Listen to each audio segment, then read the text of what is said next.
1 கொரிந்தியர் 15ஆம் அதிகாரத்துல 3-8 வரை. நான் அடைந்ததும் உங்களுக்கு பிரதானமாய் ஒப்புவித்ததும் என்னவென்றால், கிறிஸ்துவானவர் வேத வாக்கியங்களின்படி நமது பாவங்களுக்காக மரித்து அடக்கம் பண்ணப்பட்டு வேத வாக்கியங்களின்படி 3ஆம் நாளில் உயிர்த்தெழுந்து கேபாவுக்கும் பின்பு 12 தரிசனமானார். அதன் பின்பு அவர் 500 பேருக்கும் அதிகமான சகோதரருக்கும் ஒரே வேளையில் தரிசனமானார். அவர்களில் அநேகர் இந்நாள் வரைக்கும் இருக்கிறார்கள், சிலர் மாத்திரம் நித்திரை அடைந்தார்கள். பின்பு யாக்கோபுக்கும் அதன் பின்பு அப்போஸ்தலர் எல்லாருக்கும் தரிசனமானார். எல்லாருக்கும் பின்பு அகால பிறவி போன்ற எனக்கும் தரிசனமானார் என்று சொல்லி இங்க அப்போஸ்தலன் பவுல் ஆண்டவராகிய இயேசு கிறிஸ்துவோட உயிர்த்தெழுந்த அந்த அதிகாரம் ஃபுல்லா நீங்க வாசினா உயிர்த்தெழுந்த வல்லமையை குறித்து அங்க அப்போஸ்தலன் பவுல் ஒவ்வொரு காரியங்களையும் சொல்லி கொண்டு வருவதை நாம் பார்க்க முடிகிறது. இங்க சொல்லுகிறார், கிறிஸ்துவானவர் வேத வாக்கியங்களின்படி நமது பாவங்களுக்காக மரித்து அடக்கம் பண்ணப்பட்டு வேத வாக்கியங்களின்படி 3ஆம் நாள் உயிர்த்தெழுந்து என்று சொல்லி வசனம் சொல்லுகிறது. மரித்த இயேசு கிறிஸ்துவை பாதாளத்தின் வல்லமைகள் என்ன பண்ண முடியவில்லை, கட்டி போட முடியவில்லை. பிசாசின் வல்லமைகள் கட்டி போட முடியவில்லை. போன நாம் பார்த்தது போல அவருடைய பிரேத குழியை தரித்திரரோடு என்ன பண்ணாங்க, ஆயத்தம் பண்ணி. ஆனால் மரித்த உடனே அவர் ஐஸ்வர்யவான்களோடு இருந்தார் என்று சொல்லி வேதம் சொல்லுகிறது. அப்ப அவருடைய மரணத்தை பிசாசானால் தடுத்து போட முடியவில்லை. எந்த ஒரு வல்லமைகளும் அவருடைய உயிர்த்தெழலை தரித்து போட முடியவில்லை. அதே போலதான் அந்த வல்லமையோடு நாம் வாழ்கிற பிள்ளைகளாக இருந்தோம் என்றால் எந்த வல்லமை நம்மளை என்ன பண்ண முடியாது, மேற்கொள்ள முடியாது. அதுதான் அந்த உயிர்த்தெழுந்த வல்லமையுடைய ஒரு பெரிய ஒரு ஆசீர்வாதம். உண்மையிலே அந்த வல்லமையை பெற்றுக்கொண்டு இந்த பூமியில நாம் வாழ்கிற பிள்ளைகளாக இருந்தோம் என்றால் எப்படி ஆண்டவராகிய இயேசு கிறிஸ்துவினால எந்த பிசாசின் வல்லமைகள், பாதாளத்தின் வல்லமைகள், அக்கிரமத்தின் வல்லமைகள் எதுவும் அவரை மேற்கொள்ள முடியவில்லையோ. ஏன்னா பிசாசு நினைச்சா, ஆண்டவர் சொன்னார் சிலுவையில முடிந்தது என்று சொல்லி அவர் ஜீவனை விடும்போது பிசாசு நினைச்சா இதோட எல்லாம் முடிஞ்சிருச்சுன்னு. நீங்க வாசிங்கன்னா எல்லாம் முடிந்தது என்று சொல்லி ஆண்டவர் கடைசியா முடிந்தது என்று சொல்லி அந்த வார்த்தை யோவான் 19ஆம் அதிகாரத்துல 30வது வசனத்தை வாசிங்க. இயேசு காடியை வாங்கின பின்பு முடிந்தது என்று சொல்லி தலையை சாய்த்து ஆவியை ஒப்பு கொடுத்தார். முடிந்தது என்று சொல்லி அங்க ஆண்டவர் சொல்லும் போது பிசாசு நினைச்சான் இதோட எல்லாம் முடிஞ்சது என்று சொல்லி, இதோட இவருடைய காரியங்கள் எல்லாம் முடிஞ்சது. இவர் இந்த பூமியில செய்த அற்புதங்கள், அதிசயங்கள், எவ்வளவோ ஜனங்கள் ஆசீர்வதிக்கப்பட்டாங்க, உயிரோடு எழுப்பப்பட்டாங்க, வியாதியிலிருந்து சுகத்தை பெற்றுக்கொண்டாங்க, பிசாசாகிய என்னுடைய வல்லமையை முறியடித்தார், எல்லாவற்றுக்கும் ஒரு முடிவு வந்தது, முடிந்தது என்று சொல்லி அவரே வாயில சொல்லிட்டாருப்பா, இனி ஒண்ணுமே நடக்காது என்று சொல்லி இதோட எல்லாம் முடிஞ்சு இனி நம்ம இஷ்டத்துக்கு, ஏன்னா இந்த உலகம் எனக்கு கையில், என்னுடைய கையில் அளிக்கப்பட்டிருக்கிறது, என்னுடைய இஷ்டம் போல நான் ஜனங்களை என்ன வேணாலும் நான் பண்ணிக்கொள்ளலாம் என்று சொல்லி பிசாசு நினைத்து கொண்டிருக்கிற அந்த தருணத்துல முடிஞ்சதுன்னு சொன்ன அடுத்த நிமிஷமே அவர் என்ன பண்ணிட்டாரு, அங்க ஐஸ்வர்யவான்களோட போய் நிக்க ஆரம்பிச்சிட்டாரு. இவன் பார்த்துக்கிட்டு அந்த முடிஞ்சதுன்னா அதோட முடிஞ்சிடும் போல இருக்கு, இந்த சரீரம் அப்படியே மண்ணோட போய் மண்ணோட மண்ணா ஆயிருக்கும் என்று சொல்லி பிசாசு நினைச்சு கொண்டிருக்க அடுத்த நிமிஷமே ஆண்டவர் ஐஸ்வர்யவான்களோட, பழைய ஏற்பாட்டு எல்லா பரிசுத்தவான்களும் வந்துட்டாங்க. பழைய ஏற்பாட்டு பரிசுத்தவான்களோடு அவர் நின்று கொண்டு இருக்கும் போது அவர் முடிந்தது என்று சொன்னது, பிசாசு உன்னுடைய ராஜ்யம் முடிவுக்கு வந்தது, உன்னுடைய ராஜ்யம், உன்னுடைய காரியம், உன்னுடைய ஆளுகை, இந்த ஜனத்தின் மேல் இருந்த உன்னுடைய ஆளுகை எல்லாவற்றுக்கும் ஒரு முடிவு வந்தது. இனி ஒரு புதிய இதோ நான் புதிய காரியத்தை செய்கிறேன் என்று சொல்லி ஆண்டவர் என்ன பண்ணாரு, எல்லாவற்றையும் புதிதாக்க ஆரம்பிச்சார். முழு உலகத்துடைய சரித்திரத்தை ஆண்டவர் தலைகீழாக திருப்ப ஆரம்பிச்சார். அதுவரை இருந்த சரித்திரம் வேற. ஆண்டவர் மரித்து அடக்கம் பண்ணப்பட்டு அவர் உயிர் அடக்கம் பண்ணப்பட்ட உடனே அந்த சரித்திரமே மாற ஆரம்பிச்சிருச்சு. 3ஆம் நாள் என்ன ஆரம்பிச்சிருச்சு, அது வெளியே வர ஆரம்பிச்சிருச்சு. 3 நாள் அந்த ப்ராசஸ் முடிஞ்சு அந்த புதிய சரித்திரம், புதிய துவக்கம், புதிய ஆசீர்வாதம், உயிர்த்துல அந்த வல்லமை வெளியே வர ஆரம்பிச்சதுக்கு அப்புறம் தான் பிசாசுக்கு அதிக திண்டாட்டம் ஆயிடுச்சு. ஏன்னா அவர் அந்த கல்வாரி சிலுவையில அந்த சத்துருவின் தலையை நசுக்கி போட்டு விட்டான். அவனுடைய வல்லமை எல்லாம் அங்க முறியடிச்சு இன்னைக்கு அவனுக்கு இருக்கக்கூடிய கொஞ்சம் பலத்துல அவன் ஓடி ஓடி அவன் ஏதோ காரியங்களை செய்து கொண்டே இருக்கிறான். ஆனாலும் அந்த உயிர்த்தெழுந்த வல்லமையை பெற்றுக்கொண்டு நாம் வாழ்கிற பிள்ளைகளாக இருந்தோம் என்றால் நம்முடைய வாழ்க்கையில எந்த ஒரு பிசாசின் வல்லமைகள் நம்மளை மேற்கொள்ள முடியாது. வருவான், பிசாசு வரமாட்டான்னு நான் சொல்லவே மாட்டேன். அவன் டெய்லி வருவான். அவன் வரலைனா கூட நான் கொஞ்சம் போய் பார்த்துட்டு வாடான்னு சொல்லுவேன். நீ போய் கொஞ்சம் பார்த்தாதான் என் ஜனங்கள் நல்லா இருப்பாங்க, உற்சாகமா இருப்பாங்க, நல்லா ஆராதிப்பாங்க, நல்லா ஜெபம் பண்ணுவாங்க. நீ பாட்டு என் ஜனங்களை நீ பார்க்காம விட்டுட்டே வச்சீங்க, அவங்க பாட்டுக்கும் நல்லா அவங்க சுகபோகமா வாழ்ந்துட்டு நீ அப்ப போய் கொஞ்சம் விசிட் பண்ணிட்டு வா. ஆண்டவரே அனுமதிக்கிறாரு இல்லைங்க? ஆண்டவர் அனுமதிக்கிறாரா இல்லையா? யோபுட்ட போய் சரி போய் பார்த்துருவான், அவனை கொஞ்சம் போய் பார்த்துருவான், நல்லா தான் இருக்கான் அவன், சரி நீ போனா இன்னும் நல்லா இருப்பான் அவன் அப்படின்னு தான். இதுவரையும் நல்லா தான் இருந்தான், நல்லா சன்மார்க்கம் துன்மார்க்கம் சன்மார்க்கணும் அவனை போல ஒருவனும் இல்லைன்னு ஆண்டவரே சொல்லிட்டாரு. நீ போனதுக்கு அப்புறம் 2 மடங்கு அவன் நல்லா இருக்க அப்புறம். அதனால நீ என்ன பண்ணு, நம்ம ஊழியக்காரங்களும் அப்ப போய் கொஞ்சம் அப்படிதான் ஜெபம் பண்ணுவாங்க. அது உங்களுக்கு தெரியாது, அதெல்லாம் ரகசியம். எவ்வளவுதான் பிரசங்கம் பண்ணி ஒன்னும் வளையல, அப்படியே தான் இருந்துகிட்டு இருக்குன்னா அப்ப சரி நீ கொஞ்சம் போயிட்டு வாப்பா. பவுலும் தான் சொல்லுவாரு, கொஞ்சம் என்ன பண்ணலாம், இவனை பிசாசு கையில கொஞ்சம் என்னடா உயிர்த்துல இந்த வல்லமையில வச்சு செய்யணும்னு நீ முடிவு பண்ணிட்டியாங்கிறீங்களா? ஆண்டவர் நம்மளை நடத்தக்கூடிய பாதைகள் வித்தியாசமா இருக்குங்க. ஆனா நமக்குள்ள அந்த உயிர்த்தெழுந்த வல்லமையின் பலத்தோட நாம் வாழ்கிற பிள்ளைகளாக அந்த மரித்த ஆண்டவராக இயேசு கிறிஸ்து உயிரோடு எழும்ப செய்த அந்த பரிசுத்த ஆவியின் வல்லமையோடு வாழ்ந்தோம் என்றால் என்ன பிசாசு நம்மளோட வாழ்க்கையில எதிர்த்து வந்தால் கூட என்ன பண்ண முடியாது, ஒரு நாள் அவனை மேற்கொள்ளவே முடியாது. அதனாலதான் பவுல் அழகா சொல்லுவார், இத பிசாசு தெரிஞ்சிருந்தானா இயேசு கிறிஸ்துவ சிலுவையில் அறையாம அவன் பார்த்திருப்பான். சிலுவையில் என்ன பண்ணிருக்க மாட்டான், அவன் ஜனங்களை தூண்டி விட்டு பிரதான ஆசாரிகளை தூண்டி விட்டு கொண்டு போய் சிலுவையில் அரைஞ்சிருக்கவே மாட்டான், நீடிய ஆயுசை கொடுத்திருப்பான் அவருக்கு. இன்னைக்கு சொல்லிட்டு இருக்காங்களா, ஒரு கூட்டம் சொல்லிட்டு இருக்க உனக்கு மரணமே சாவே இல்லைன்னு சொல்லி ஒரு கூட்டம் சொல்லி இன்னைக்கு எழும்பிட்டு இருக்கு பார்த்தீங்களா. அதே மாதிரி பிசாசு என்ன பண்ணியிருப்பான், ஆண்டவருக்கு மரணம் வராதபடிக்கு நல்ல ஜீவன், ஆனா அவர் மரிக்கணும். அதுதான் வேத வாக்கியம் சொல்லுகிறபடி பிதாவாகிய தேவன் தீர்மானம் பண்ணினபடி அவர் மரிக்க வேண்டும். நீங்க வாசிங்கன்னா 1 கொரிந்தியர் 2ஆம் அதிகாரத்துல 8ஆவது வசனத்தை வாசிங்க. அப்படி இருந்தும்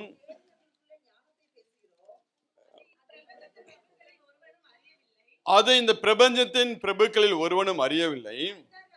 அறிந்தார்களானால் மகிமையின் கர்த்தரை சிலுவையில் அறைய மாட்டார்களே. அதாவது அவர் மரித்து உயிரோடு எழுந்து புதிய ஒரு துவக்கத்தை கொடுக்க போகிறார். இதுவரை நம்மளால எல்லாம் முடியும் என்று சொல்லி நினைத்து கொண்டு என்னுடைய காரியத்தை முடிவுக்கு கொண்டு வந்து புதிய துவக்கத்தை கொடுக்க போகிறார் என்று சொல்லி பிசாசுக்கு தெரியவில்லை. அதை அறிந்தார்கள், அதை பிரபஞ்சத்தின் பிரபுக்களில் ஒருவனும் அறியவில்லை. அறிந்தார்களானால் மகிமையின் கர்த்தரை அவர்கள் சிலுவையில அறைய மாட்டார்களே என்று சொல்லி, அப்ப அவன் கண்ணும் கருத்துமா ஆண்டவர் சிலுவையில போகாது, நீங்க எவ்வளவு வேணாலும் அற்புதம் பண்ணிக்கிங்க, ஆண்டவர் யாரை வேணாலும் உயிரோடு எழுப்பீங்க, ஆனா நீங்க என்ன பண்ணக்கூடாது, சிலுவையில போயிடக்கூடாது. அப்படி பார்த்திருப்பான். ஆனா அவங்களுக்கு தெரியாதனாலதான் ஆண்டவரை சிலுவையில அரைஞ்சு அதோட முடிஞ்சது. ஆண்டவரும் ஸ்டேட்மெண்ட் கொடுக்கிறாரு முடிஞ்சதுன்னு. ஆனா அவனுடைய ராஜ்யத்துக்கு முடிவு வந்து என்னுடைய ராஜ்யம், ஏன்னா தேவனுடைய ராஜ்யம் புசிப்பும் குடிப்பும் இல்ல, அது பரிசுத்த ஆவினால் உண்டாகிற சமாதானமும் சந்தோஷமும் என்று சொல்லி ஆண்டவர் சொல்கிறார். ஏன்னா ஆண்டவர் கல்வாரி சிலுவையில மரித்து அடக்கம் பண்ணப்பட்டு 3ஆம் நாள் உயிரோடு எழுந்தாதான் ஆவியானவர் கீழே வர முடியும். இயேசு கிறிஸ்து மகிமை சிலுவையில உயர்த்தப்படாத வரைக்கும், மகிமை அடையாத வரைக்கும் பரிசுத்த ஆவியானவர் கீழே வர முடியாது. அது வரைக்கும் அவர் என்ன பண்ண வந்து போனார். ஒரு நோக்கத்துக்காக வருவார். ஒரு காரியத்தை செய்ய வேண்டும் என்றால் ஆவியான அந்த பூமிக்கு வருவார். சிம்சோன் நமக்கு நல்லா தெரியும், அவனுக்கு பலமா இறங்குவார், அவனை கொண்டு காரியங்களை செய்வார், திரும்பி அவனை விட்டு போயிடுவான். ஆனால் பிதாவாகிய தேவன் நமக்கு வாக்குத்தத்தம் பண்ணுவது என்றென்றைக்கு நம்மளோட கூட இருக்கக்கூடிய பரிசுத்த ஆவியை, என்றென்றைக்கு நமக்குள்ள இருக்கக்கூடிய உயிர் தெழுந்த வல்லமை என்று சொல்லி ஆண்டவர் சொல்லுகிறார். பரிசுத்த ஆவியானவரே உயிர் தெழுந்த வல்லமை என்று சொல்லி அர்த்தம். ஏன் ஆவியின் அபிஷேகத்தை பெற்றுக்கொள்ள வேண்டும், ஏன் நாம் தாகமாய் இருக்க வேண்டும் என்று சொல்லி சொல்லுகிறோம் என்றால், இந்த உயிர் தெழுந்த வல்லமையோடு நாம் வாழ வேண்டும் என்றால் இந்த ஆவியின் அபிஷேகத்தை நாம் பெற்றுக்கொள்கிற பிள்ளைகளாக. இப்ப ஆண்டவர் சிலுவையில மரித்து அடக்கம் பண்ணப்பட்டு அவர் உயிரோடு எழுந்து பரலோகத்துக்கு போனோட ஆவியானவர் கீழே இறங்கி வந்து விட்டார். அதான் அந்த அப்போஸ்தலர் 1:8 நீங்க வாசிங்கன்னா அவர் சொல்லிட்டே போறார். அவர் எடுத்து நான் பின்னாடி வரேன், இப்ப எடுக்க வேணாம். அப்ப அவர் சொல்லிட்டே போ, நீங்க என்ன பண்ணுங்க, ஆவியானவருக்காக நீங்க காத்திருங்க என்று சொல்லிட்டு போவார். அப்படியாக ஆவியானவர் கடந்து இந்த பூமியில புதிய ஒரு துவக்கத்தை கொடுத்து இந்த பூமியுடைய சரித்திரத்தையே அங்க ஆண்டவர் மாத்த ஆரம்பிச்சாருங்க. இதுதான் அந்த உயிர்த்தெழுந்த ஒரு ரகசியம், உயிர்த்தெழுந்த வல்லமையோட ஒரு ஆசீர்வாதம். அதை பெற்றுக்கொள்கிற பிள்ளைகளாக இந்த பூமியில் வாழ்கிற நாட்கள்ல இந்த உயிர்த்தெழுந்த வல்லமையோடு வாழ்கிற பிள்ளைகளாக இருக்க வேண்டும். இன்னும் நம்ம அந்த பழைய பாவம், பழைய காரியங்கள், பழைய மனிதனுடைய சுபாவங்கள், பழைய தேவனுக்கு பிரியமில்லாத காரியத்தெல்லாம் உள்ள வைத்து கொண்டிருந்தோம் என்றால் நம்மளால அந்த புதிய காரியத்தை பெற்றுக்கொள்ள முடியாது. பழையவன் எல்லாம் ஒளிந்தன, எல்லாம் புதிதாயின என்று சொல்லிதான் பவுல் சொல்லுகிறார். எல்லாம் ஒளியணும், பழைய காரியங்கள் ஒளிஞ்சாதான் நமக்குள்ள ஆண்டவர் புதிய துவக்கத்தை கொடுப்பார். ஏன் இன்னைக்கு நம்மளோட வாழ்க்கையில புதிய தொடக்கம் ஆரம்பிக்க மாட்டேங்குது? ஏன்னா ஆண்டவர் எல்லாவற்றையும் புதிதாக்க தான் விரும்புகிறார். இதோ நான் சகலவற்றையும் புதிதாக்குறேன்னு சொல்லுகிற தேவன் தான். அவருடைய இருதயத்துல பழைய வாழ்க்கை வாழ வேண்டுங்கிறது ஆண்டவருடைய விருப்பம் இல்லை. நீங்க ரட்சிக்கப்படுவதற்கு முன்பதாக எப்படி இருந்தீங்களோ, ரட்சிக்கப்பட்டதுக்கு அப்புறம் நீங்க அப்படி இருப்பது தேவனுக்கு பிரியமில்லாத காரியம். அப்படி இருப்பதுக்கென்று அவர் போய் தன்னுடைய ஜீவனை கொடுக்கவில்லை. நம்மளுடைய வாழ்க்கையில எல்லாவற்றையும் புதிதாக்கும்படியாக தான் தேவன் என்ன பண்ணுகிறார்? தன்னுடைய ஜீவனை கொடுத்து உயிரோடு எழுந்து அவரை விசுவாசிக்கிற ஒவ்வொரு பிள்ளைகளோட வாழ்க்கையிலும் புதிய துவக்கத்தை கொடுத்து, அதான் வேதம் சொல்லுது, நீங்கள் வேண்டுவதற்கு நினைப்பதற்கு மிகவும் அதிகமாய் கிரியை செய்கிற வல்லமையின்படி அவர் கிரியை செய்கிறார் என்று சொல்லி வேதம் சொல்லுகிறது. தேவன் நம்மளுடைய வாழ்க்கையை புதிய ஒரு துவக்கத்துக்கு நேராக தான் தேவன் கொண்டு போகிறவராக இருக்கிறார். இன்னும் அது டேர்னிங் பாயிண்டா இருக்கணுங்க. நம்ம வாழ்க்கை எப்படி இருக்கணும்? நம்ம போன அந்த மரண இருளின் திசையில் இருக்கக்கூடிய ஜனங்கள் வெளிச்சத்தை கண்டாங்கன்னா அந்த கம்ப்ளீட் அவங்களுடைய பாதையை மாற ஆரம்பிக்கிறது. எப்படி ஆண்டவரே இயேசு கிறிஸ்து இந்த பூமியில பிறந்த உடனே சாஸ்திரிமார்கள் அவரை ஆராய்ச்சிட்டு போகும்போது தேவனால் எச்சரிக்கப்பட்டு வந்த வழியாய் அல்லாமல் வேற வழியினால் அவங்க வாழ்க்கைக்கு எந்த ஒரு தீங்கும் வராதபடிக்கு எச்சரிக்கப்பட்டு வேற வழியாக கடந்து போனார்கள். அதே போலதான் தேவன் ஒவ்வொரு பிள்ளைகளோட வாழ்க்கையிலும் ஒரு புதிய துவக்கத்தை கொடுத்து புதிய காரியங்களை செய்து அவங்களுடைய நினைவுகளை தோன்றாத காரியம், இதுவரை நாம் கேட்டிராத காரியங்கள் எல்லாம் நமக்கென்று ஆயத்தப்படுத்தி வைத்திருக்கிற தேவன் அந்த ஆசீர்வாதத்தை கொடுத்துதான் தேவன் நம்மளை நடத்தும்படியாக தேவன் விரும்புகிறவராக இருக்கிறார். ஏன்னா எப்படி இந்த ஆண்டவராகிய இயேசு கிறிஸ்து உயிர்த்தெழுதல் என்பது இதுவரை இந்த உலகம் கேட்டிராத ஒரு காரியமாக இருந்துச்சோ, அதே போலதான் தேவன் நமக்கு ஆயத்தம் பண்ணி வைத்திருக்கிறவைகள் கண் காணவும் இல்லை, செவி கேட்கவும் இல்லை, இருதயத்துல தோன்றவும் இல்லைங்க. எப்படி ஆண்டவராகிய இயேசு கிறிஸ்து இந்த பூமியில வாழ்ந்தாரோ, ஒரு அற்புதமாய் ஆச்சரியமாய் அதிசயமாய் வாழ்ந்தாரோ, அதே போலதான் தேவ பிள்ளைகளோட வாழ்க்கையும் ஆசீர்வதிக்குமே அவர் விரும்புகிறார். எழுதி இருக்கிறபடி தேவன் தம்மில் அன்பு கூறுகிறவர்களுக்கு ஆயத்தம் பண்ணினவரை கண் காணவும் இல்லை, காது கேட்கவும் இல்லை, மனுஷனுடைய இருதயத்தில் தோன்றவும் இல்லை. ஆண்டவருடைய உயிர்த்தெழுந்த பிசாசுடைய இருதயத்துல தோன்றவே இல்லை. அந்த காரியங்கள்லாம் தோன்றாத காரியம். அதே போலதான் தேவன் ஒவ்வொரு பிள்ளைகளுக்கு ஆயத்தம் பண்ணி வைத்திருக்கிற ஆசீர்வாதம் நம்முடைய இருதயத்துல இன்னும் அந்த காரியங்கள் எல்லாம் தோன்றவே இல்லைங்க. நமக்கோ தேவன் அவைகளை ஆவியினாலே வெளிப்படுத்துகிறவராக இருக்கு. அதுதான் அந்த உயிர்த்தெழுந்த வல்லமை. அந்த ஆவியை பெற்றுக்கொள்கிற பிள்ளைகளாக, அந்த உயிர்த்தெழுந்த வல்லமையோடு நாம் இருக்கிற பிள்ளைகளாக இருந்தோம் என்றால் நம்மளுடைய வாழ்க்கையிலும் ஆண்டவர் என்ன பண்ணுகிறார்? புதிய காரியங்களை செய்து தேவன் நம்மளை நடத்துகிறவராக இருக்கிறார். இன்றைக்கு நம்மளை தேவன் விரும்பு, இந்த உயிர்த்தெழுந்த ஆறான தேவன் விரும்புகிறது நீங்களும் நானும் அந்த பரலோக ஆளுகைக்குள்ள வர வேண்டும் என்று சொல்லி தேவன் விரும்புகிறார். பரலோக ஆளுகைக்குள்ள நாம் வாசித்த அந்த வசனம் இருக்கு பார்த்தீங்களா, அந்த 1 கொரிந்தியர் 15ஆம் அதிகாரத்துல நீங்க அந்த 3 முதல் 8 வரை உள்ள வாசித்த வசனத்துல இங்க பவுல் சொல்றாரு பார்த்தீங்களா, 5வது வசனத்துல 8வது வசனத்துல அவர் சொல்லும் போது கேபாவுக்கும் 12 தரிசனமானார்,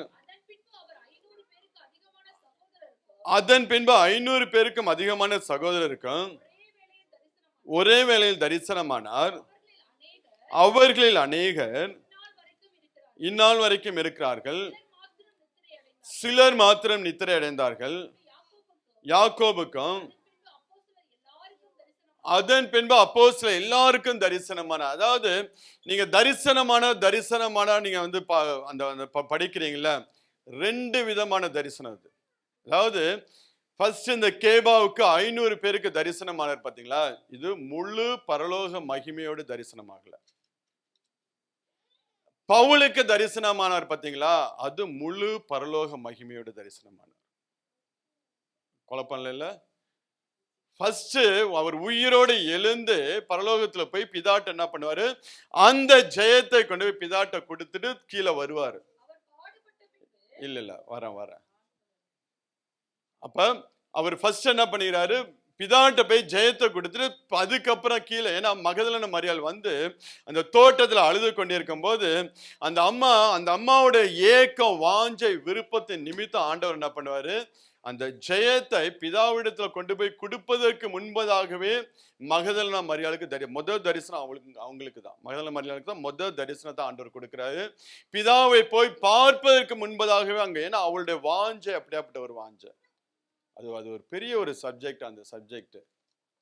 ஏன்னா அது வேதத்துல சொல்லப்படாத ஒரு காரியங்கள். வேதத்துல எந்த தீர்க்க தரிசனாலும் இப்படியாப்பட்ட ஒரு தரிசனத்தை ஆண்டவர் அவர் திருப்பி வருவார், தரிசனம் அவர் எல்லாம் முன் அறிவிக்கப்பட்ட காரியங்கள் தான். ஆனா மகதலேன மரியாள் கொடுக்கப்பட்ட தரிசனம், ஏன்னா முழு உலகத்துடைய பாவத்தை சுமந்து தீர்த்து பிசாசை வென்று ஜெயத்தை எடுத்து அந்த ஜெயத்தை கொண்டு போய் பிதாவுடைய சிங்காசனத்துல கொடுத்துட்டு அதுக்கப்புறம் தான் அவர் கீழே வந்து எல்லாருக்கும் தம்மை வெளிப்படுது. இதுதான் அவருடைய அசைன்மெண்ட்.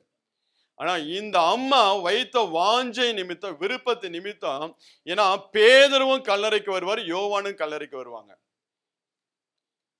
எப்படி எந்த வேகத்துல ஓடி வருவாங்க, 2 பேரும் வேகமா ஓடி வருவாங்க. பேதுரும் யோவானும் வேகமா அங்க சிலுவை, அது சரீரம் இல்ல, அவர் வந்து யாரோ எடுத்துட்டு போயிட்டாங்களா, உயிர் தெழுந்தாங்களான்னு ஒரு குழப்பம் வந்துட்டு இருக்கும்போது 2 பேரும் வேகமா ஓடி வருவாங்க. அதுல ஃபர்ஸ்ட் யார் வருவா, யோவான் வருவாரு. ஆனா உள்ளே போறது யார் போவாரு, பேதுரு தான் உள்ள போவாரு. அதுதான் அந்த ஸ்பிரிச்சுவல் மெச்சூரிட்டி, அந்த growth, முதிர்ச்சி அல்ல growth, ஆவிக்குரிய வளர்ச்சி. ஏன்னா பேதுரு வந்த வேகத்துக்கு யோவான் கல்லறை வாசல்ல நின்றுவாரு. ஆனா பேதுரு வந்த நேரம் உள்ள போவாரு, பாப்பாரு, இல்லைன்னு திரும்பி வந்த வேகத்துக்கு ஓடிடுறாரு. எப்படி நீங்க வரீங்க பாத்தீங்களா, வேகமா வரீங்களா சர்ச்சுக்கு, எப்படி வரீங்களோ அதே வேகத்துக்கு திரும்பி போயிடுவீங்க. உள்ள வந்து என்ன பண்ணாது, ஒரு மாற்றம் இருக்காது. அது சில பேர் எப்படின்னா அந்த அந்த வாட்ஸ்அப்ல ஒரு ஒரு ஒரு சின்ன ஒரு கிளிப்பு வந்துச்சு, சர்ச்சுக்கு வரும்போது ஆமை மாரி வருவாங்களாம், அப்படியே ஆமை மாரி. ஆனா போகும்போது எப்படி போவாங்க, புலி மாரி அவ்வளவு. அந்த பேதுரும் யோவானும் அவ்வளவு வேகமா வருவாங்க, வந்து பார்ப்பாங்க, உடனே போயிடுவாங்க. ஆனா இந்த மகதலேன மரியாள் அங்க உட்காந்து அழுதுகிட்டே இருப்பா, யாராவது எடுத்துட்டு போயிட்டாங்களா, அங்க இருக்கிறவங்கள்ட்ட பார்த்து கேட்பா, யாராவது எடுத்துட்டு போயிட்டாங்களா. சரிதான், அவளுடைய வாஞ்சையை பார்த்த ஆண்டவர் அவரால் அதுக்கு மேல மூவ் பண்ண முடியல. அதுக்கு மேல என்ன பண்ணல அவரால், ஏன்னா அவருடைய கொஞ்சம் யோசிச்சு பாருங்க, அவ்வளவு பெரிய ஒரு அசைன்மெண்ட், அவ்வளவு பெரிய ஒரு ஜெயத்தை பிதாட்ட கொண்டு போய், ஏன்னா மகிழமரிய பக்கத்துல வரும்போது நீ என்ன தொடாதங்குவாரு, நீ என்ன தொடாத, நான் இன்னும் என் பிதாவிடத்துல போகவில்லை. ஆனா தோமாவை சந்திக்கும் போது நீ என்ன தொடு, என் விழால உன் கையை போடு, ஏன்னா பிதாட்ட போயிட்டு அங்க கொடுத்துட்டு ஜெயத்தை கொடுத்துட்டு அதுக்கப்புறம் தான் வந்து தரிசனத்தை கொடுக்க ஆரம்பிக்கிறாரு. அப்ப நீ என்ன தொடுங்கிறாரு. இப்ப அந்த ஒவ்வொரு பிள்ளைகளோட வாஞ்சை, நீங்க வந்து நம்ம ஆண்டவராகிய இயேசு கிறிஸ்துவை இப்படிதான் சொல்லி நீங்க வந்து என்ன பண்ண முடியாது, பிக்ஸ் பண்ண முடியாது. உங்களுக்குள்ள எவ்வளவு வாஞ்சை, உங்களுக்குள்ள எவ்வளவு தாகம், உங்களுக்குள்ள எவ்வளவு கீழ்ப்படிதல் இருக்கோ அந்த அளவுக்கு அவர் வந்து அன்லிமிட்டடா போவார். நம்மளை ஆசீர்வதிக்க முடியாக, நம்மளோட உறவாட முடியாக, தம்மை வெளிப்படுத்த முடியாக அவர் அன்லிமிட்டடா போவார். நம்ம ஒரு லிமிட் பண்ணவே முடியாது. ஆண்டோடைய அன்பு, ஆண்டோடைய கிருபை, ஆண்டோடைய மகிமையை நம்ம என்ன பண்ண முடியாது, ஒரு நாளும் லிமிட் பண்ண முடியாது. நம்ம வாஞ்ச அதிகமாக அதிகமாக அதிகமாக அவர் அன்லிமிட்டடா போயிட்டு, அதுதான் மகதலேன மரியாள் வாழ்க்கையில் நடந்துச்சு. அவங்க எழுதினதுபடி இல்லை, பவுல் சொல்ல எழுதினதுபடி என்ன பண்ண, வேத வாக்கியத்தின்படி மரித்தார், அடக்கம் பண்ணப்பட்ட 3ஆம் நாள் உயிரோடு எழுந்தினா. ஆனா மகதலேன மரியாளுடைய தரிசனம் என்பது எழுதப்படாத ஒரு வார்த்தை.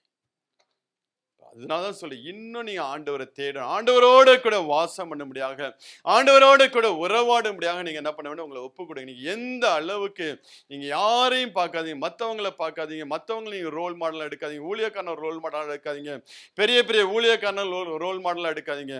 நீங்க ஆண்டவரை பாருங்க. உங்களுக்குள்ள அந்த வாஞ்சை தாகம் அதிகமாக அதிகமாக ஆண்டவர் மற்றவங்களை பார்க்க மாட்டாரு. அவ்வளவு பெரிய ஊழியக்காரனுக்கு நான் இப்படிதான் தரிசனமான, இவனுக்கு ஏன் நான் இப்படி தரிசனமானலாம் அப்படிலாம் பார்க்க மாட்டேன். ஆண்டவர் கொஞ்சம் யோசிச்சோம். பேதுரு, பிரதான அப்போஸ்தலன் பேதுரு. யோவான் யாரு?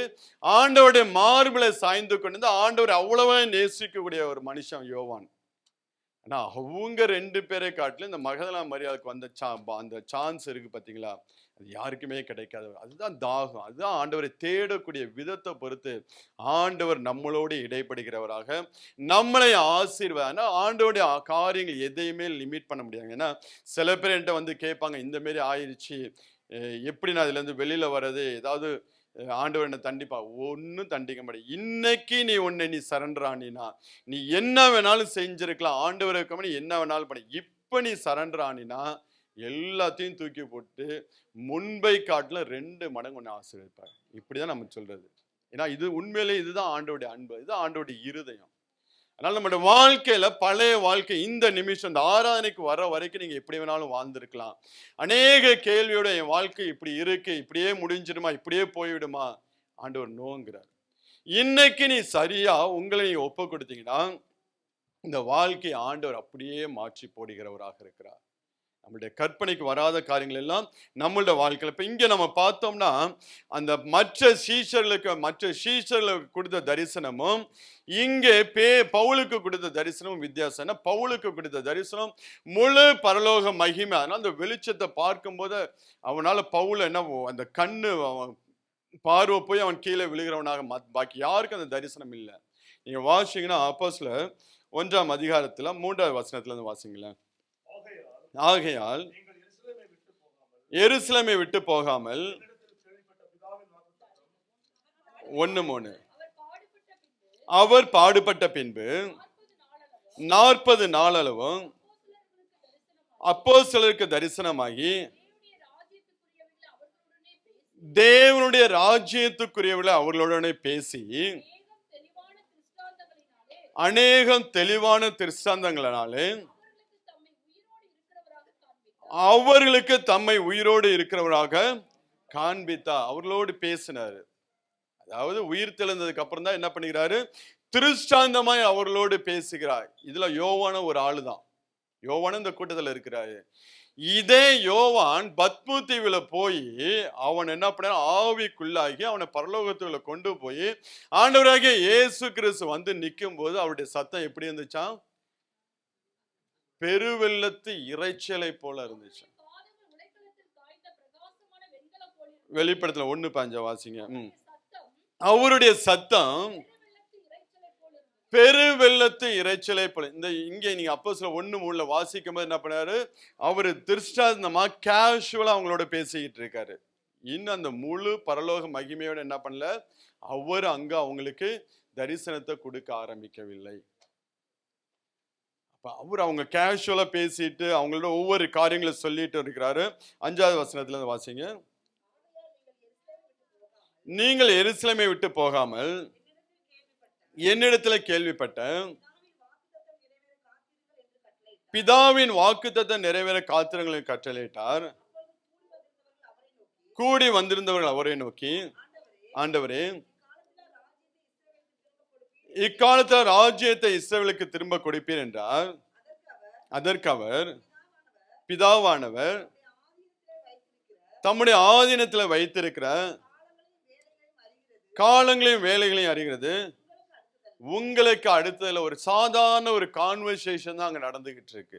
கேஷுவலா என்ன பண்ணி கொண்டிருக்கிறார்? பேசிக்கொண்டே இருக்க. ஆனா பரலோக மகிமையோடு அங்க யோவான் பார்க்கும்போது அவருடைய சத்தம் பெருவெள்ளத்து இறைச்சலை போல காணப்பட்டுச்சு. அதுதான் அந்த உயிர்த்துல இருந்த அந்த அந்த பரலோக ஆளுகைக்குள்ள நீங்க வாசிங்கன்னா அதே அதிகாரத்துல 9வது வசனத்தை வாசிங்க. இவைகளை அவர் சொன்ன பின்பு அவர்கள் பார்த்து கொண்டிருக்கையில் உயர எடுத்துக்கொள்ளப்பட்டார். அவர்கள் கண்களுக்கு மறைவாக ஒரு மேகம் எடுத்து கொண்டது. பரலோகம் அவரை எடுத்து கொண்டது. Take over by heaven. Take over by heaven. அதுக்கப்புறம் வரக்கூடிய தரிசனங்கள் எல்லாம் எப்படி இருக்கும்? பரலோக மகிமையோடு தான் அவர் தரிசனம். அதுக்கப்புறம் ஏன்னா பவுல்லாம் இதுக்கப்புறம் தான் அவன் தரிசனம் பார்க்குறவனாக தான். இதுக்கப்புறம் தான் பாக்கி எல்லாருக்கும் இன்றைய வரைக்கும், இந்த நிமிஷம் வரைக்கும் ஆண்டவர் யாருக்கெல்லாம் தரிசனத்தை கொடுக்குறாரோ முழு பரலோக மகிமை. அதனால தான் சில பேரை வெளிச்சம் தான் சொல்லுவாங்க. சில பேர் தரிசனத்தை பார்த்துட்டு ஒரு பெரிய வெளிச்சத்தை பார்த்து, ஏன்னா அவங்களால முடியாது. ஈவன் அவங்களுக்கு தன்னுடைய மகிமையை குறைத்து கொண்டு தான் அவங்களுக்கு தரிசனம் ஆகிறாரு. அவரோட முழு தரிசனத்தை பார்த்தானா, ஏன்னா நீங்க மறுரூபம் மலையில போய் நிற்கும் போது அது முழு பரலோக மகிமை கூட கிடையாது. கொஞ்சம், ஏன்னா இறங்கி வர்றது பரலோக மகிமையோட இறங்கி வர்றாங்க. அவங்களோட என்ன பண்ண முடியாது, பூமியில இருந்து அவங்களோட பேச முடியாதுங்கிறதுக்காண்டி கொஞ்சம் மறுரூபம் ஆகிறார். மோசையோடு அங்க எலியாவோட பேசும்படியாக பரலோக மகிமையோட வரவங்களுக்கு மத்தியில் கொஞ்சம் அவர் மறுரூபம். அதுவே பேதுருவாலும் அவங்களால தாங்க முடியாமல் போயிடுச்சு. சூரியனை போல பிரகாசித்தது வஸ்திரம் வெளிச்சத்தை போல. இதுவும் முழு மகிமை கிடையாது. ஆனால் இந்த உயரை எடுத்துக்கொள்ளப்பட்டார் பார்த்தீங்களா, வானம் அவரை எடுத்துக்கொண்டது, பரலோகம் அவரை எடுத்துக்கொண்டது. இதுக்கப்புறம் தம்மை வெளிப்படுத்துகிற எல்லா இடங்களிலும் என்ன பண்ணுகிறார், முழு பரலோக மகிமையோடு அவர் வெளிப்படுகிறவராக. அதாவது இங்கே பரலோகம் அவரை எடுத்துக்கொண்டது. Take over by heaven. பரலோகத்துடைய ஆளுகைக்கு நேராய் ஆண்டவர் கடந்து சென்று விட்டார். பரலோக, ஏன்னா அந்த பூமியில இருந்த நாட்கள் எல்லாம் அவருடைய முழு பரலோக மகிமை அதிகாரத்தை என்ன பண்ணலாம், ஆண்டவர் பயன்படுத்தலாம். 100% தேவனாக இருந்தார். வேண்கிற இடங்களில் மாத்திரம் அந்த அதிகாரத்தை பயன்படுத்த. ஆனால் இப்பொழுது 100% அந்த பரலோக மகிமை அந்த அதிகாரத்தோட ஆண்டவர் என்ன பண்ணி கொண்டிருக்கிறார், வாசம் பண்ணி கொண்டிருக்கிறவராக. அந்த பரலோகம் அவரை எடுத்து கொண்டது. அதே போலதான் அப்போஸ்தலர்கள் எல்லாருமே அந்த பரலோகத்தோடைய மகிமையோடைய அதிகாரத்தோடு இந்த பூமியில வாழ்ந்தாங்க. அப்போஸ்தலர்கள் எல்லாரும் எப்படி வாழ்ந்தாங்க, அந்த பரலோக மகிமையோட, அந்த பரலோக அந்த அதாவது இன்னும் சொல்ல வேண்டும் என்றால் அப்போஸ்தலர்கள் எல்லாம் பரலோகத்தோடைய கண்ட்ரோலுக்குள்ள அவங்க எல்லாம் போயிட்டாங்க. அதனால அவங்க வாழ்க்கையில இயற்கைக்கு அப்பாற்பட்ட அற்புதங்களையும் அதிசயங்களையும் அவங்க செஞ்சாங்க. அப்போஸ்தலர் நடபடிக்கை ஃபுல்லா நீங்க வாசிச்சீங்கன்னா இயற்கைக்கு அப்பாற்பட்ட காரியங்கள், நம்ம நார்மலா அதெல்லாம் இமேஜின் பண்ணி பார்க்க முடியாது. அப்படியாப்பட்ட காரியங்கள், அற்புதங்கள் ஆண்டவர். ஏன்னா அவங்க ஃபுல்லா அவங்க டேக் ஓவர் பை ஹெவன். அவங்க ஃபுல்லா பரலோக மகிமையினால அந்த பரிசுத்த ஆவியை, நீங்க 1:8 ஆண்டவர் சொல்றாரு பார்த்தீங்களா, பரிசுத்த ஆவி உங்களிடத்துல வரும்போது நீங்க பலன் அடைந்து, அதாவது அந்த உயிர் தெளிந்த வல்லமை, அந்த பரலோக வல்லமை உங்களுக்குள்ள வரும்போது நீங்க பலன் அடைந்து, அந்த பலன்கிறது சாதாரண ஒரு பலன் கிடையாது, இயற்கைக்கு அப்பாற்பட்ட ஒரு பலனை தேவன் ஒவ்வொரு பிள்ளைகளுக்கும் கொடுக்கிறவராக இருக்கிறார். எப்படி அப்போஸ்தலர்கள் அந்த பரலோக மகிமையோடு இந்த பூமியில வாழ்ந்து ஆண்டவருடைய ராஜ்யத்தை ஸ்தாபித்து அவர்கள் கடந்து சென்றார்களோ, அதனால்தான் நீங்க அப்போஸ்தலர் நடபடியெல்லாம் வாசிக்கும் போது தேவ தூதன்லாம் இறங்கி வந்து அவங்களுக்கு சர்வசாதாரணமா ஊழியம் செஞ்சுட்டு இருப்பாங்க. பேதுரு சிறைச்சாலை பிடிச்சு போட்டிருப்பாங்க, அவர் பாட்டு தூங்கிட்டு இருப்பாரு. தேவ தூதன் இறங்கி வந்து எல்லா கட்டுகளெல்லாம் அவுத்து விட்டு சிறைச்சாலை கதவுலாம் திறந்து வெளியில கொண்டாந்து விட்டுட்டு போயிட்டு. ஏன்னா அவங்க full and full control by heaven. Control means நீங்க அப்படி என்ன ஆண்டவர் அவங்களை கண்ட்ரோல் பண்ற அப்படி கிடையாது. அந்த அதிகாரத்தை உடையவர்களாக, அந்த அதிகாரத்துக்கு உட்பட்டவர்களாக தங்களுடைய வாழ்க்கையை முழுவதும் அர்ப்பணிச்சாங்க. அதனால எல்லாவற்றையும் பொதுவாய் வைத்து அப்போஸ்தலர் அனுபவித்தாங்க. எதுவும் தங்களுக்கு என்ற எல்லாத்தையும் கொண்டாந்து வித்து என்ன பண்ணாங்க, அப்போஸ்தலர் பாதத்துல வைத்தார்கள், எல்லா ஜனங்களுக்கு பொதுவாக. ஏன்னா அவங்க முழுவதும் பரலோக ஆளுமை, பரலோக மகிமை, பரலோகத்தோட அதிகாரத்தோட வாழ ஆரம்பித்தனால அவங்களுக்கு இது எல்லாம் ஒரு பொருட்டாகவே இல்லைங்க. அவங்க வாழ்க்கை எல்லாம் இயற்கைக்கு அப்பாற்பட்ட அற்புதங்களோடு இருந்தது. நீங்க அப்போஸ்தலர் 8ஆம் அதிகாரத்தை வாசிங்கன்னா, பிலிப்பு அந்த காந்தேய மந்திரிக்கு என்ன பண்ண, ஞானஸ்நானம் கொடுத்த உடனே பரிசுத்த ஆவியானவர் அவனை அப்படியே கொண்டு போயிடுவார். வாசிங்க 8ஆம் அதிகாரம் அப்போஸ்தலர் 8:30. தண்ணீரிலிருந்து கரையேறின போது கர்த்தருடைய ஆவியானவர் பிலிப்பை கொண்டு போய் விட்டார். பிலிப்பை மந்திரி அப்புறம் அவனை காணாமல் சந்தோஷத்தோடு தன் வழியாய் போனான் என்று சொல்லி பார்க்கவே. பின்பு வாசி, பிலிப்பு ஆசோத்திலே காணப்பட்டு அவ்விடத்திலிருந்து பிரயாணம் பண்ணி செசரியாவுக்கு வருகிற வரையில் சகல பட்டணங்களிலும் சுவிசேஷத்தை பிரசங்கித்து வந்தான். கம்ப்ளீட் ஹெவனுடைய அதிகாரத்துக்கு கீழே அவங்க என்ன பண்ணிட்டாங்க, போய்விட்டார்கள். அப்போஸ்தலர் எல்லாருமே. ஸ்தேவான் பாருங்க, அவனுடைய மரணம் மரிக்கும் போது ஆண்டவராகிய இயேசு கிறிஸ்து எழுந்து நின்று அந்த ஆத்துமாவை வாங்கிக் கொள்வதை நான் பார்க்க முடியும், ரிசீவ் பண்ணுவதை நான் பார்க்க முடிகிறது. ஏன்னா ஃபுல் அண்ட் ஃபுல் அவங்க பரலோகத்துடைய கண்ட்ரோலுக்கு போனனால பரலோகத்துல உள்ளவங்க தான் அவங்கள டீல் பண்ணுவாங்க. யாரு டீல் பண்ணுவா? பரலோகத்துல தேவதூதன் தான் டீல் பண்ணுவான். இங்க நம்மளை யார் டீல் பண்ணிட்டு இருக்கா? நம்மளை யார் டீல் பண்ணிட்டு இருக்கா? அவங்க முழுவதும் அந்த உயிர் தெளிந்த வல்லமையோடு வாழ ஆரம்பிச்சதுனால, முழுவதும் தங்கள் வாழ்க்கையை தேவ கருத்துக்கு ஒப்பு கொடுத்தனால பரலோகத்துடைய கண்ட்ரோலுக்கு நேரா போனாங்க. பரலோகத்துல இருக்கிறவங்க தான் அவங்களை டீல் பண்ணாங்க. பரலோகத்துல இருக்கிறவங்க அவங்களுக்கு உதவி செய்வதை நான் பார்க்க முடிஞ்சிச்சு. ஈவன் பழைய ஏற்பாட்டில் நீங்க பார்க்க முடியும். பழைய ஏற்பாட்டில் எலியாவுடைய வாழ்க்கையை நீங்க பார்க்க முடியும், எரேமியாவுடைய வாழ்க்கையை நீங்க பார்க்க முடியும். நீங்க ஆண்டவர்கிட்ட ஆண்டவர் கேட்பாரு சீஷர்ல பார்த்து, என்னை ஜனங்கள் எல்லாம் யார் என்று சொல்லுகிறான்னு சொல்லும் போது அங்க ஆண்டு வச்ச உண்மை சில எலியா, எரேமியா, தீர்க்கதரிசிகள் ஒருவர். ஏன்னா இந்த பரிசுத்தவான்கள் எல்லாம் அந்த பரலோக கண்ட்ரோல்னால அவங்க வாழ்ந்து கொண்டிருந்தாங்க. அந்த அளவுக்கு தேவ மகிமையினால் நிரப்பப்பட்டு அவங்க வாழ்ந்தாங்க. அதனால்தான் எலியாவுக்கெல்லாம் தேவதூதன் இறங்கி சர்வசாரமா உதவி செய்வதை நாம் பார்க்க முடிகிறது. அதே போல அப்போஸ்தலர் வாழ்க்கையில் ஸ்தேவான் மரிக்கும் போது ஆண்டவர் எழுந்து நின்று அந்த ஜீவனை அவர் பெற்றுக்கொள்வதை நாம் பார்க்க முடிகிறது. ஒவ்வொரு பிள்ளைகளோட வாழ்க்கையிலும் ஆண்டவர் அப்படியாப்பட்ட அற்புதங்கள், ஒவ்வொரு அப்போஸ்தலர் வாழ்க்கையிலும் ஆண்டவர் என்ன பண்ணார், அப்படியாப்பட்ட காரியங்களை செய்து நாம் பார்க்க முடியுது. பவுலுடைய கையில ஒரு பெரிய விஷ பாம்பு என்ன பண்ணும், அவனை கடிக்க, அவன் பாட்டு உதறி போட்டு போயிட்டே இருப்பான். ஏன்னா அவனுடைய கண்ட்ரோல் இந்த பூமியில கிடையாது. பிசாசு அதனாலதான் ஆண்டவர் இந்த பிரதான கட்டளைகளை சொல்லும் போது, கிரேட் கமிஷன்ல சொல்லும் போது, சாவுக்கு ஏதுவான எதோ குடிச்சாலும் உங்களுக்கு என்ன பண்ணாது, ஒன்னும் உங்களை சேதப்படுத்தாது. அது எந்த மனுஷனுக்குன்னா தன் வாழ்க்கையை முழுவதும் உயிர் தெளிந்த வல்லமைக்கு ஒப்பு கொடுத்து, ஆண்டவரே நீர் என்னில் வாசம் பண்ண வேண்டும் என்று சொல்லி அந்த தாகத்தோட வாழ்கிறான் பாத்தீங்களா, அவங்களோட வாழ்க்கையில இப்ப ஏற்பட்ட காரியங்கள் எதுவுமே நடக்கவே நடக்காது. நம்மளை பரலோகம் கண்ட்ரோல் பண்ண ஆரம்பிச்சிச்சுன்னா நம்மளுடைய வாழ்க்கையும் ஒரு சரித்திரமாய் மாறும். நம்ம பரலோக கண்ட்ரோலுக்கு போக முடியுமா? முடியாதா? முடியும், கண்டிப்பா முடியும். நம்ம போக மாட்டோமா? வெரி சிம்பிள்ங்க. நீங்க அந்த சத்தியத்தை நம்ம படிக்க ஆரம்பிச்சோம்னா, ஞானஸ்தானம் எடுத்த ஒவ்வொரு பிள்ளைகளும் பரலோகம் அவங்களை டேக் ஓவர் பண்ண முடியாதான் ஆண்டவர் விரும்புகிறார். ஞானஸ்தானம் எடுத்த ஒவ்வொரு பிள்ளைகளும் நீங்க வாசிங்கன்னா ரோமர் 13ஆம் அதிகாரத்துல 12-14 வரை உள்ள வசனத்தை வாசிங்களேன். ரோமர் 13, இரவு சென்று போயிட்டு பகல் சமீபமாயிற்று, ஆகையால் அந்தகாரத்தின் கிரியைகள், நம்மளை கண்ட்ரோல் பண்ணக்கூடிய அந்தகாரத்தின் கிரியைகளை நாம் தள்ளிவிட்டு ஒளியின் ஆயுதங்களை தரித்துக் கொள்ள கடவோம். களியாட்டும் வெறியும் வேசித்தனமும் காம விகாரமும் வாக்குவாதமும் பொறாமையும் உள்ளவர்களாய் நடவாமல் பகலிலே நடக்கிறவர்களைப் போல சீராய் நடக்க கடவோம்.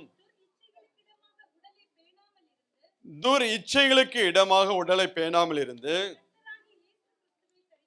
கர்த்தராகிய இயேசு கிறிஸ்துவை தரித்துக் கொள்ளுங்கள்.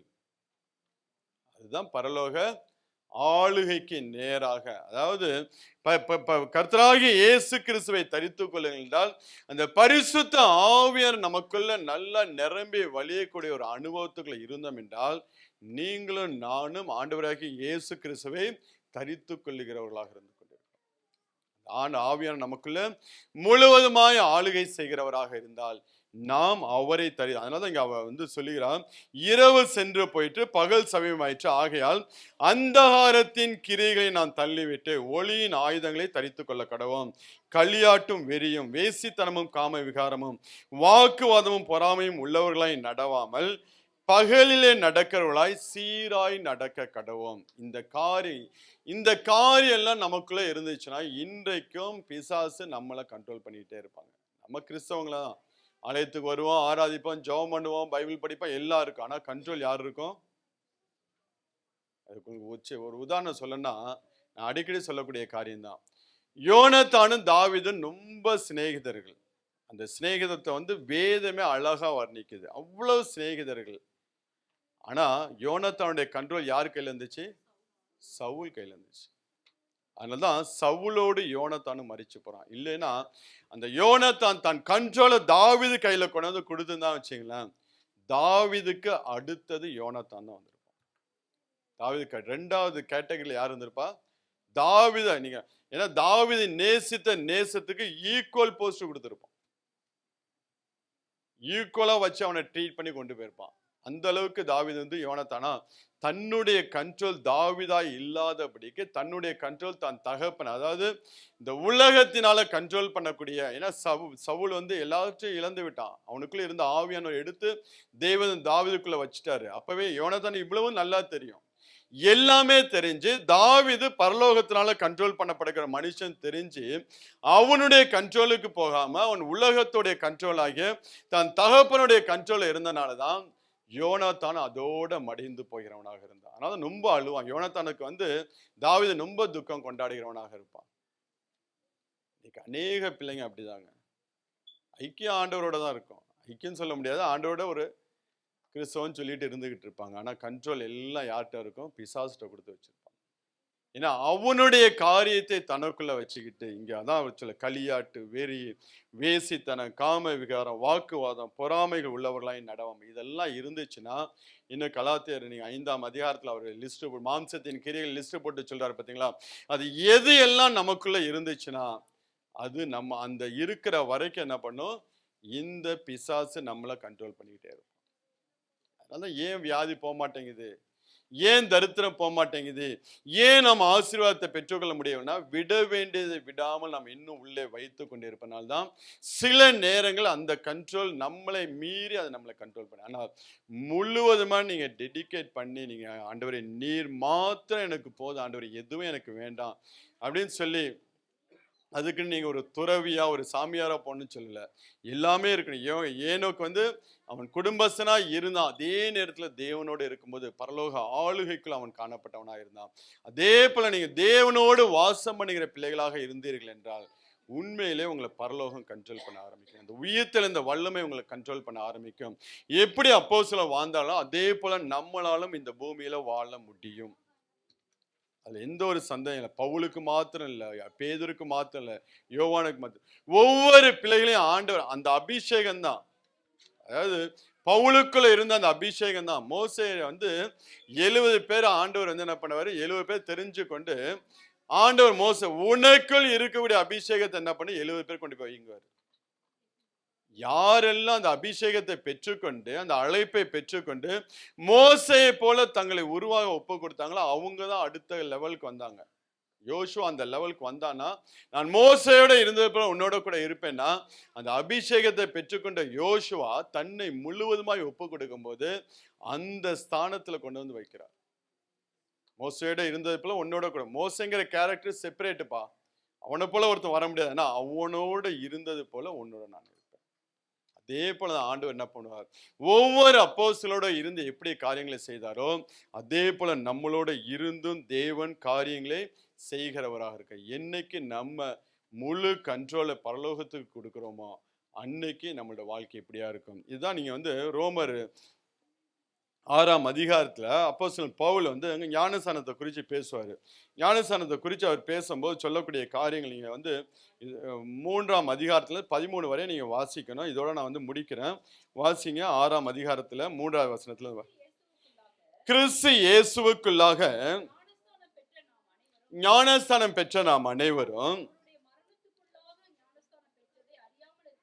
அவருடைய மரணத்துக்குள்ளாக ஞானஸ்நானம் பெற்றது அறியாமல் இருக்கிறீர்களா? நம்ம எப்படி ஞானஸ்நானம் பெற்றிருக்கிறோம்? மரணத்துக்குள்ளாக. ஏன் தண்ணீர்ல மூழ்கி ஞானஸ்நானம் எடுக்க வேண்டும் என்று சொல்லி நம்ம சொல்லுகிறோம். ஏன் அந்த பெந்தகோஸ்து சபையில தண்ணீர்ல மூழ்கணும் முக்கியத்துவம் கொடுக்குறாங்க? மற்ற அநேக காரியங்கள் உண்டு, அநேக மெத்தட்ல ஞானஸ்தானம் எடுக்கிறாங்க. ஏன் அதை வேதம் அங்கீகாரம் கொள்ளவில்லை? அந்த ஞானஸ்தானம் எடுத்தவர்களோட வாழ்க்கையில ஏன் ஒரு மறுரூபத்துக்கு நேராக போக முடியவில்லை என்றால், ஞானஸ்தானம் என்பது ஒரு அடக்க ஆராதனை.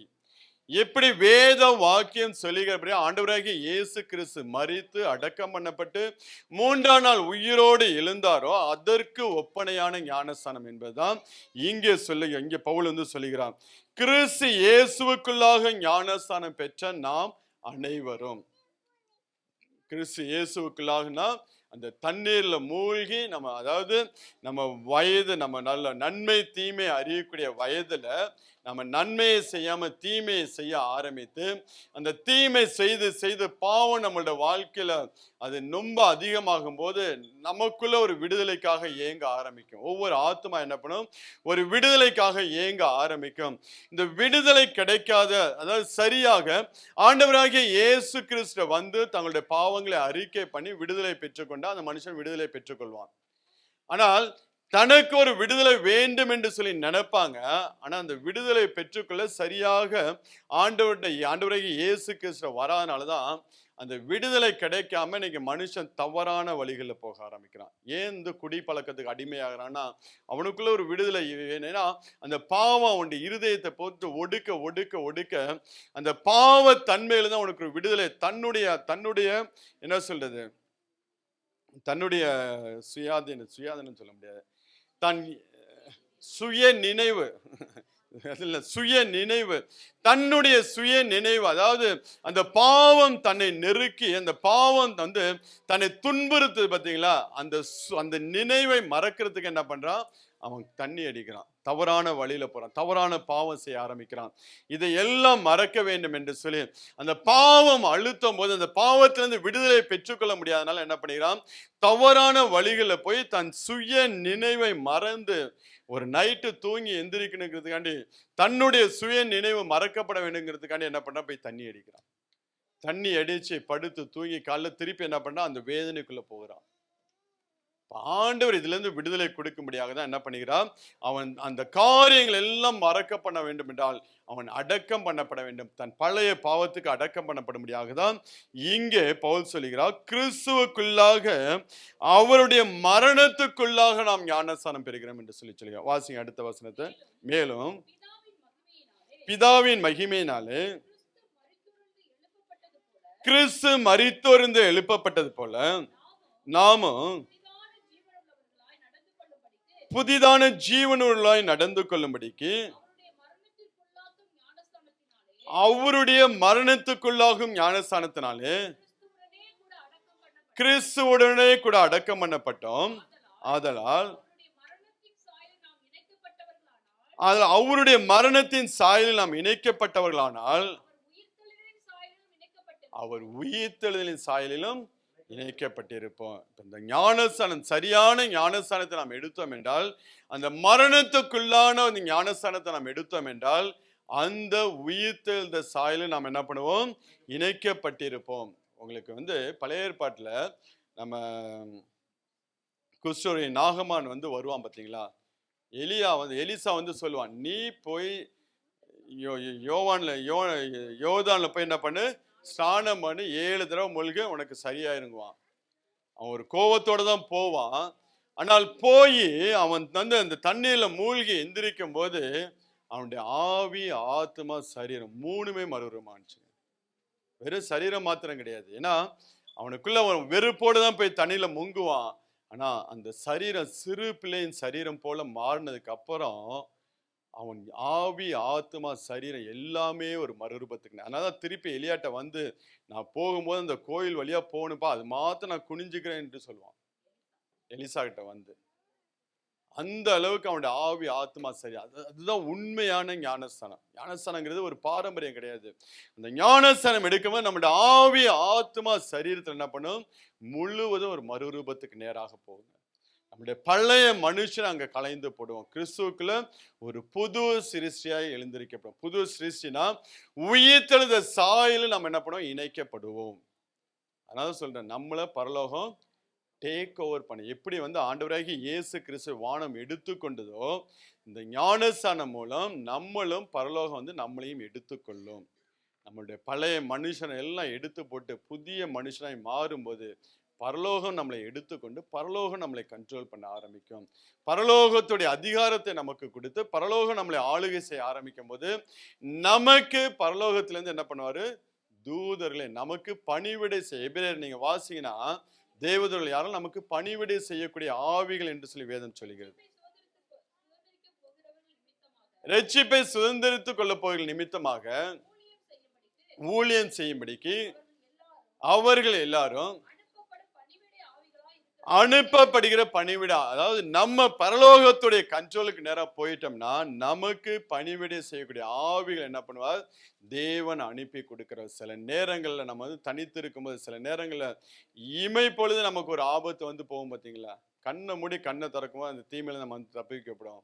நமக்கு அது தெரியாது. நம்மளை சுத்தி அந்த ஆவிகள் தேவ தூதர்கள் என்ன பண்ணுவாங்க? நம்மளை பாதுகாத்து கொண்டு போயிட்டே இருப்பாங்க. எவ்வளவோ சம்பவங்கள் நம்மளோட வாழ்க்கை நீங்க நினைச்சு பார்த்தீங்கன்னா எவ்வளவு சம்பவங்கள் சொல்ல முடியும். அப்படிதான் ஆண்டவர் என்ன பண்ண, ஏன்னா இன்னும் நம்ம முழுவதும் அந்த பரலோக மகிமைக்கு நம்மளை விட்டு கொடுத்தோம் என்றால், இங்க பவுல் சொல்வது போல அந்த சாயல் நம்ம அதெல்லாம் அவருடைய மரணத்தின் சாயலில் நம்ம இணைக்கப்பட்டவர்களானால் அவர் உயிர்த்தலின் சாயலிலும் இணைக்கப்பட்டிருப்போம். 6வது வசனத்துல வாசிங்க. நான் இனி பாவத்துக்கு ஊழியம் செய்யாதபடிக்கு பாவ சரீரம் ஒளிந்து போகும் பொருட்டாக நம்முடைய பழைய மனுஷன் அவரோட கூட சிலுவையில் அறையப்பட்டது என்று அறிந்திருக்கிறோம். மரித்தவன் பாவத்துக்கு நீங்கி விடுதலையாக்கப்பட்டிருக்கானே. ஆகையால் கிறிஸ்துவனோடு கூட நாம் மரித்தோமானால் அவரோட கூட பிழைத்தும் இருப்போம் என்று, அவரோட கூட பிழைத்து இருப்போம் என்றால் மரித்த இயேசு கிறிஸ்து உயிரோடு எழும்ப செய்த அந்த பரிசுத்த ஆவியினாலே நீங்களும் நானும் பிழைத்திருப்பேன். ஏன்னா இயேசு கிறிஸ்து, மரித்த இயேசு கிறிஸ்து, நீங்க ரோமர் 8ஆம் அதிகாரத்துல வாசினா அங்க பவுல் சொல்லுவார் அழகா 5:11 வசனம். இயேசுவை மரித்தோந்து எழுப்பினவருடைய ஆவி உங்களில் வாசமாய் இருந்தால், கிறிஸ்துவை மரித்தோந்து எழுப்பினவர் உங்களில் வாசமாய் இருக்கிற தம்முடைய ஆவியினாலே சாவுக்கு ஏதுவான உங்கள் சரீரங்களை எல்லாம் என்ன பண்ணுவார்? உயிர்ப்பிப்பார். அப்ப அந்த சாயில் நாம் என்ன பண்ண வேண்டும்? இணைக்கப்பட வேண்டும். அந்த மரித்தோர்ந்து எழுந்த கிறிஸ்து, அதாவது ஆகையால் கிறிஸ்துவோட கூட நாம் மரித்தோம்னா அவரோட கூட பிழைத்தும் இருப்போம் என்று நம்புகிறோம். மரித்தோர்ந்து எழுந்த கிறிஸ்து இனி மரிப்பதில்லை என்று அறிந்திருக்கிறோம். மரணம் இனி அவரை ஆண்டு கொள்வதில்லை. இந்த உண்மையான உயிர்த்தெழுந்த இயேசு கிறிஸ்துடைய வல்லமை, பரிசுத்த ஆவியான வல்லமை நமக்குள்ள வந்துச்சுன்னா பிசாசு நம்மளை ஆண்டு கொள்ள முடியாது. அதாவது சொன்னேன், பரலோக கண்ட்ரோல் போயிட்டு நம்மளை கண்ட்ரோல் பண்ணுகிறது. பரலோகமா இருந்தா பிசாசுடைய வருவான், வரமாட்டான்னு சொல்ல, எதிர்த்து நிப்பான். பேதுரு பரலோகத்தினால் ஆளுகை செய்யப்பட்ட மனுஷன், ஆனாலும் பிடிச்சு கொண்டு போய் எங்க போட்டான்? சிறைச்சாலை கொண்டு போய் போட்டான். பேதுருவை கொலை செய்ய முடியாத நல்ல திட்டம்லாம் போட்டு பண்ணினான். ஆனாலும் ஆண்டவர் என்ன பண்ணாரு? அவனுக்கு கொடுக்கப்பட்ட ஓட்டத்தை முடிக்கிற வரைக்கும் அவனை ஒண்ணுமே பண்ண முடியல. அதுக்கப்புறம் தான் அவங்க சிலுவையில் அறையும் போது, அந்த ஓட்டம் முடியும் போது அவன் போய் சிலுவையில் அறையப்படுகிறான். இப்ப நம்மளும் அப்படியாப்பட்ட பிள்ளைகளா?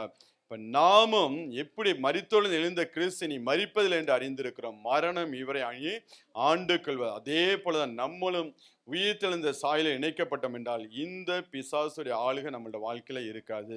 அவர் மரித்தது பாவத்துக்கென்று ஒரே தரம் மரித்தார். அவர் பிழைத்திருக்கிறது தேவனுக்கென்று பிழைத்தார். அப்படியே நீங்களும் உங்களை பாவத்துக்கு மரித்தவர்களாக நம்முடைய கர்த்தராகிய இயேசு கிறிஸ்துவுக்குள் தேவனுக்கென்று பிழைத்திருக்கிறவராகவும் எண்ணிக்கொண்டுங்கள். உங்க எண்ணங்கள் சிந்தனைகள் எல்லாம் மாறும். இனி வாழ்கிறது நமக்காக அல்ல, கிறிஸ்துவுக்காக வாழ வேண்டும். இந்த பரலோக கண்ட்ரோலுக்குள்ள நம்ம போகணும்னா நம்மளுடைய எண்ணங்கள் சிந்தனைகள் வாழ்வது நான் அல்ல, கிறிஸ்துவே என்னில் வாழ்கிறான்னு சொல்லி பவுல் கொடுக்கிறார். ஏன் அந்த பவுல் ஸ்டேட்மெண்ட்டை கொடுக்கிறாருன்னா காரணம் ஒன்னே ஒண்ணுதான்.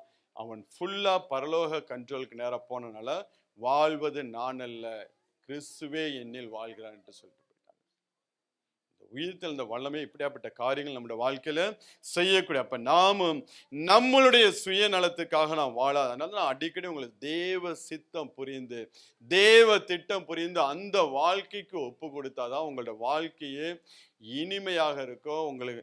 ஏன்னா அந்த தேவ சித்தத்தை நீங்க புரிஞ்சு கொண்டாதான் தேவன் உங்களுக்கு கொடுத்த வாழ்க்கை துணையுடைய நோக்கம் உங்களுக்கு புரிய ஆரம்பிக்கும். தேவன் உங்களுக்கு கொடுத்த வேலையா இருக்கும், படிப்பா இருக்கும், தேவன் உங்களுக்கு கொடுத்த பிள்ளைகளா இருக்கும், தேவன் உங்களை வைத்திருக்கிற சூழ்நிலை இருக்கு பார்த்தீங்களா, அதுவே அப்பதான் உங்களுக்கு புரிய ஆரம்பிக்கும். தேவன் நோக்கம் அறிஞ்சால்தான். அந்த தேவன் நோக்கம் அறிஞ்சு நீங்க வாழ ஆரம்பிச்சீங்கன்னா உண்மையிலேயே பரலோகம் உங்களை கண்ட்ரோல் பண்ண ஆரம்பிக்கும். ஆகையால் நீங்கள் சரீர இச்சைகளின்படி பாவத்திற்கு கீழ்ப்படியத்தக்கதாக சாவுக்கு ஏதுவான உங்கள் சரீரத்துல பாவம் ஆளாதிருப்பதாக. மீண்டும் மீண்டும் பவுல் என்ன பண்ணுகிறாரு, பிசாசுடைய கண்ட்ரோலுக்கு போயிராதுன்னு அவர் மீண்டும் மீண்டும் பவுல் எச்சரிக்கிறார். அழகா அதை சொல்லிட்டு வர்றார். நம்ம இதுவரை ஞானஸ்தானத்துக்கு மாத்திரம் அந்த வசனத்தை நம்ம படிச்சுக்கிட்டு இருந்தோம். ஆனா இதுக்குள்ள அந்த உயிர்த்தலுடைய காரியங்களை குறித்து பவுல் அவ்வளவு அழகா எழுதி கொண்டிருக்கிறார். ஆவியானவர் அவ்வளவு அழகா அவர் சொல்லி கொண்டிருக்கிறார். இனி பாவம் நம்மளே ஆளாதிருக்கும்படியாக நாம் காத்துக்கலாம். ஆகையால் 13வது வசனம், நீங்கள் உங்கள் அவயவங்களை அநீதியின் ஆயுதங்களாக பாவத்திற்கு ஒப்புக்கொடாமல் உங்களை மரித்தொழுந்து பிழைத்திருக்கிறவர்களாக தேவனுக்கு ஒப்பு கொடுத்து உங்கள் அவயவங்களை நீதிக்குரிய ஆயுதங்களாக தேவனுக்கு பரலோக கண்ட்ரோலுக்கு உங்களை ஒப்பு கொடுங்கள். இதுதான் ஆண்டவர் இன்னைக்கு நம்ம என்ன பண்ணுகிறார், நம்மளை அவர் டேக் ஓவர் பண்ணும்படியாக விரும்புகிறார். எப்படி ஆண்டவராகிய இயேசு கிறிஸ்து வானம் எடுத்துக்கொண்டு போனதோ அதுக்கப்புறம் அவர் வெளிப்படுகிறது எல்லாம் பரலோக மகிமையோடு வெளிப்படுகிறாரோ அதே போல இன்னைக்கு தேவன் விரும்பக்கூடியது, இந்த நிமிஷம் நீங்க ஒப்பு கொடுத்தீங்கன்னா பரலோகம் என்ன பண்ணும், உங்களை டேக் ஓவர் பண்ணிக்கொள்ளும். நீங்க பரலோக கண்ட்ரோலுக்கு நேரம் வரும்போது உங்களுடைய வாழ்க்கை காரியங்கள் எல்லாம் ஒரு மாற்றத்தை நீங்க பார்க்க முடியும். கம்ப்ளீட் ஆண்டவர் என்ன பண்ணுவார், ஆவி, ஆத்மா, சரீரம், குடும்பம், பிள்ளைகள் எல்லாருடைய வாழ்க்கையிலும் ஒரு மாற்றத்தை நீங்க பார்க்க முடியும். எல்லாருடைய வாழ்க்கையிலும் ஆண்டவர் புதிய காரியங்களை செய்து தேவன் நடத்துகிறவராக